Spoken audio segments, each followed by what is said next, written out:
जो class 10th में जो साइंस का एनसीईआरटी बुक है उसमें पहला चैप्टर जो है केमिकल रिएक्शन एंड इक्वेशन है। उसमें आपका जो पहला एक्टिविटी केमिकल रिएक्शन समझाने के लिए यूज़ किया है वो ये यूज किया है Mg+O2 = MgO।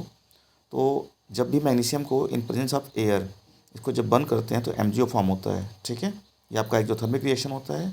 और ये जो एयर के प्रेजेंस में आपका जो Mg रिएक्ट करता है तो हम O2 ही क्यों लेते हैं, क्यों नहीं नाइट्रोजन लेते हैं, ये क्वेश्चन बनता है। ठीक है, आपका एनसीईआरटी बुक में नहीं दिया है, लेकिन O2 क्यों लेते हैं, NT क्यों नहीं लेते हैं, इसके पीछे मैं आपको बता दूं कि आपने केमिकल बॉन्डिंग पढ़ा होगा।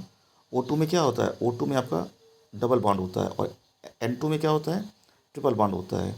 तो डबल बॉन्ड के कंपेयर में ट्रिपल बॉन्ड क्या होता है, ज़्यादा मजबूत होता है, बॉन्ड लेंथ छोटा होता है। तो जब जो शॉर्टर बॉन्ड होगा उसको तोड़ने में हाई एनर्जी चाहिए मतलब। ठीक है, जबकि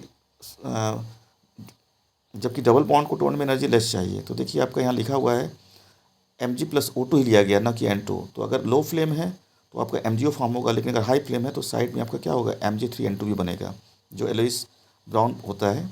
इसको एक फन फैक्ट से समझते हैं।